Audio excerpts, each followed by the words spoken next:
Now, with me putting this courthouse in my name, you understand what I'm saying? I ended up putting Tom Gerald House in my name, David Churchill, Leah M. Howe, and like 33 other people, you know what I mean? Names, lots, they houses, they bar numbers, all that stuff or whatever was in their name. I put in my name. I did a UCC1 finance statement. Lawsuit. Well, as long as Guilford County District Court Judge Tom Gerald did until he nearly missed the chance to refinance his house. Phone rings and it's the closing attorney, and he says, well, Judge, I got some good news and some bad news. The good news is we've got you locked into that low rate. The bad news is you've got a $70 million lien against you. Judge Gerald eventually got that figured out, and as of December 1st, it's a felony in North Carolina to file a false lien. Peg sees it as a loss in the battle to be truly free. That's a battle that involves all of us, whether or not we choose to fight it. I'm not representing any particular group. I don't have any axe to grind. I'm just, like thousands of people across the country, concerned about why things aren't the way they're supposed to be. Hey, let me tell y'all how real it is to be out here fighting for your freedom, man. Fight for your rights, man. Trying to let these people know that you're a Moorish American, or trying to let them know that you are an Israelite, or trying to let them know that you are the light, you know what I mean, manifested from the Big Bang Theory. You understand what I'm saying? Like, these people don't understand nothing that you tell them. Fighting for your freedom, man. Fighting for your freedom to live, your freedom to breathe, your freedom to think, man. You understand what I'm saying? It's like anything that you have a God-given right to have, they want to take away from you and give you a privilege. So the reason I'm making this video is because you'll end up finding out that I ended up putting Guilford County Courthouse in my name. Need to be looked at this time. A stern statement from former Chief District Judge Lawrence McSwain. He and Judge Gerald served together in the Guilford County Courthouse for years. When he came on the bench, talked to him about how to be a better judge. Judge Gerald was known to be tough on driving while impaired. Create the street safe program for young drivers. He changed the North Carolina court system during his 20 years as a judge. That's why the medical examiner's autopsy findings are hard for his colleagues to understand. A lot of people said, I won't believe it. I don't know if I'll ever believe it. Judge McSwain was in Charlotte at a state district court judges conference when we caught up with him Friday. He explained everyone knew and respected Judge Gerald and wondered if they missed any cries for help. Why didn't we see some signs of something that would have let us know that something was wrong? Chief Justice Sherry Beasley released a statement saying, "We are shocked and saddened by the news from Judge Tom Gerald's autopsy results, but we all know that his many gifts to our state will stand the test of time." What we see to be an aberrant incident that does not reflect Judge Gerald. Opioid overdose death of a Guilford County District Court judge. Documents reveal there was no foul play and the illegal drugs were self-induced. WFMY News 2's Jess Winters takes a closer look at the new revelations.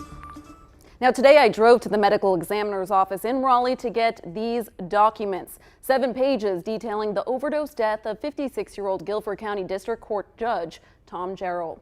The cause of death has officially been ruled as a fentanyl and heroin intoxication.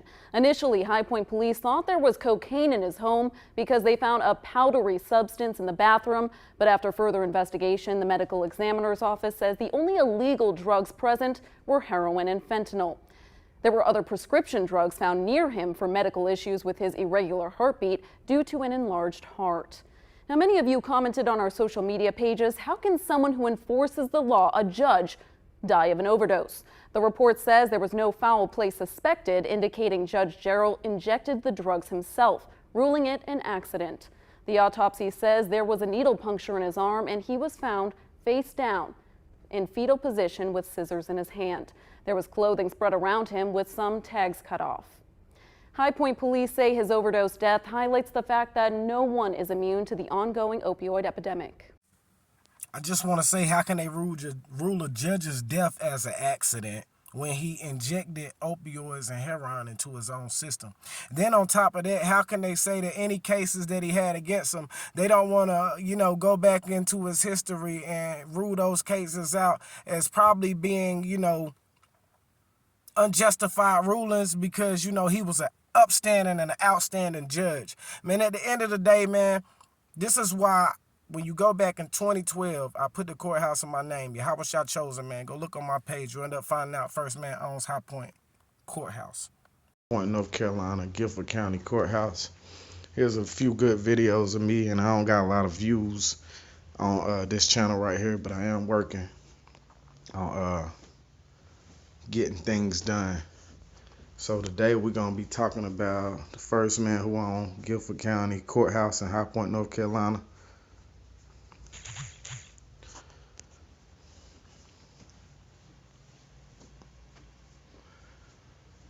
So I'm going to go ahead and pull that up.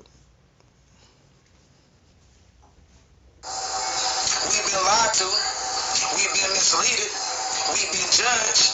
We've been prosecuted. What else do you want us to do? I'm coming for anybody who has anything to say about the sovereign citizens. You see, 2012, I did what you would call a UCC financing statement filed with the Register of Deeds. You can find this on Sovereign Citizens at WGHP. The news knew what was going on.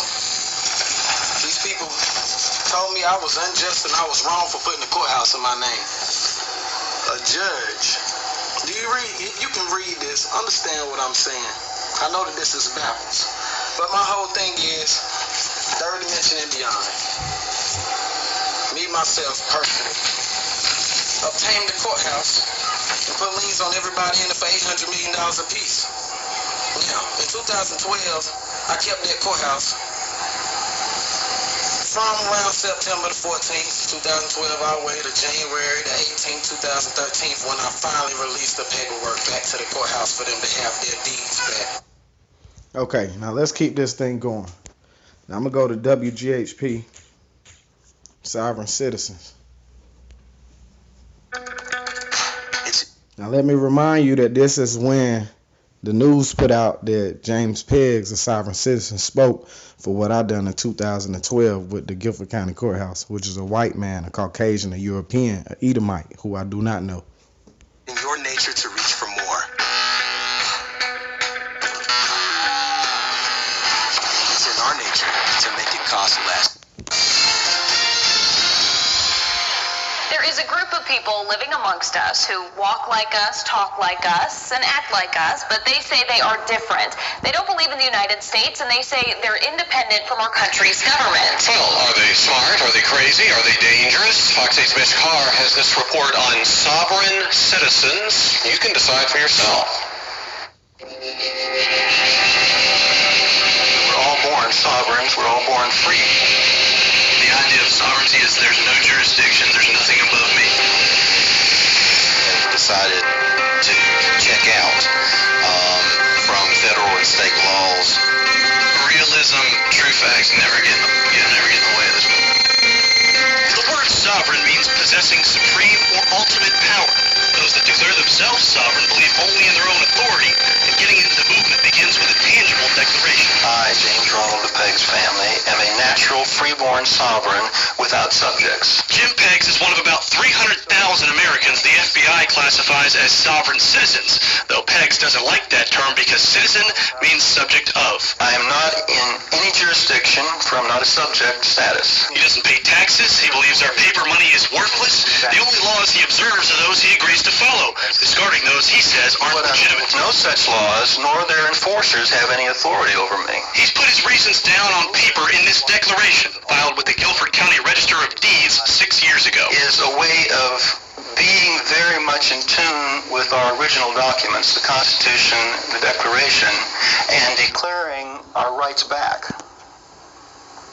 In other words, I'm canceling all false contracts. Peggs considers himself a pacifist, and he or any other sovereign could be your neighbor. But the FBI considers him and those that share his beliefs to be anti-government extremists and potentially domestic terror threats. On a football field, there are sidelines, there are rules, there are referees, and that's the only thing that keeps it from being a melee, a ruckus.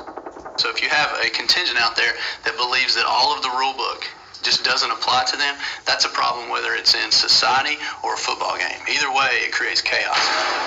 Greensboro Detective Corey Flowers and his partner Rob Finch are the experts on this movement. When the FBI and other departments need to understand these self-separatists, they call the Greensboro Police Department. I wouldn't call it a cult because with a cult you have one charismatic leader. The most common way police run into sovereigns is through traffic stops. Sovereigns don't like those.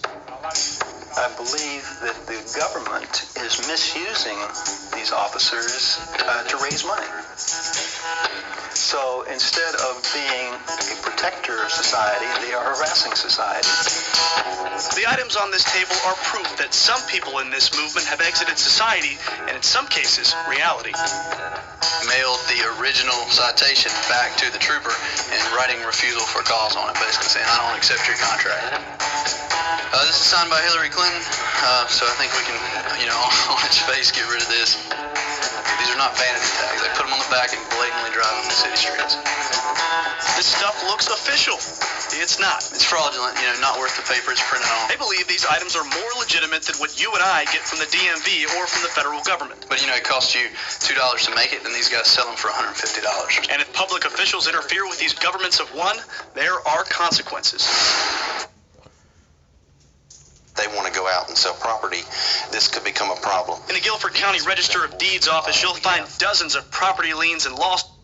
Okay, right there you see the name, Demorius Full Ali, that was filed in 2012. It's called a UCC-1 finance statement. I charged the district attorney, all the judges, and every person of interest in this case, 35 people to be exact. Suits filed by sovereigns against public figures. All right, before he got ready to say Guilford County judge and everything else, you seen the $800 million that was supposed to be paid by gold, silver, or money order for every person of interest. Guilford County DA has a $800 million lien filed against him. Our clerk of court, $800 million lien. Two local law firms, $1 billion in liens. Bank of America, $200 billion. They got off easy. It's been coined as paper terrorism. We're trying to stay within the law. We're trying to stay nonviolent. Some officers who just literally aren't trained up and don't know better often will, they'll derelict their duty because they're afraid of getting sued and getting liens on their property. Laugh all you want at a multi-million-dollar lien or lawsuit. Well, as long as Guilford County District Court Judge Tom Gerald did until he nearly missed the chance to refinance his house. Phone rings and it's the closing attorney, and he says, well, Judge, I got some good news and some bad news. The good news is we've got you locked into that low rate. The bad news is you've got a $70 million lien against you. Judge Gerald eventually got that figured out, and as of December 1st, it's a felony in North Carolina to file a false lien. Peg sees it as a loss in the battle to be truly free. That's a battle that involves all of us, whether or not we choose to fight it. I'm not representing any particular group. I don't have any axe to grind. I'm just